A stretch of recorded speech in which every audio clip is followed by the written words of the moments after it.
Hello students.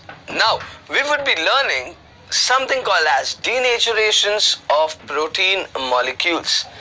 Let's start with the term denaturation of proteins. Now what exactly is denaturations of protein? Let's look at this. Now proteins on heating gets precipitated, or if they are treated with concentrated inorganic acids or salts of heavy metals, then they get precipitated, and this precipitation process is called as denaturation of proteins. Moving further, one more point over here which we need to remember is, in this entire denaturation process, what happens, students, is the shape of the protein is destroyed.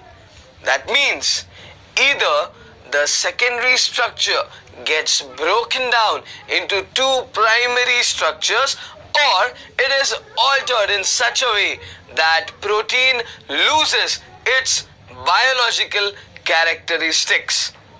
Now, the third point which we need to remember over here, destroying the protein structure causes ruptures in hydrogen bondings.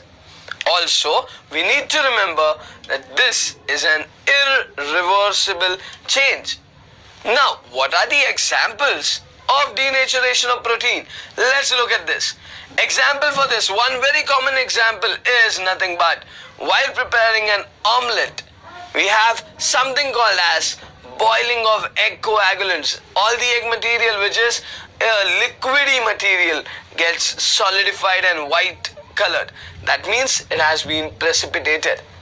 Also, one more example in our day-to-day life is conversion of milk to curd. So again, this would be an example where proteins are denatured. This was all about the denaturation of protein.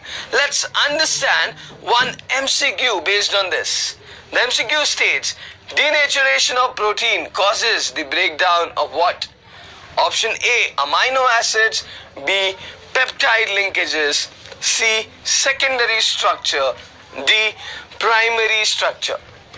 Now, we have already learned, students, that in denaturation, the process, there is an uncoiling of protein, and this destroys the shape and thus loses its characteristic biological activity. So because of this, our correct option over here is option C, that is secondary structure. Let's move further. Let's discuss one more MCQ based on the same feature. Now, the question states, the main structural feature of protein is option A, peptide linkage. B, ester linkage. C, ether linkage. And D, hydrogen linkage. Now let's look at the solution. We have already learned into our previous modules that C double bond ONH, the bond in the red box, is nothing but a peptide bond. And this was a characteristic feature of protein molecules. And thus, due to this, our answer is option A, peptide linkages. This was all about the denaturation of protein. Meet you in the next module. Till then, thank you, students.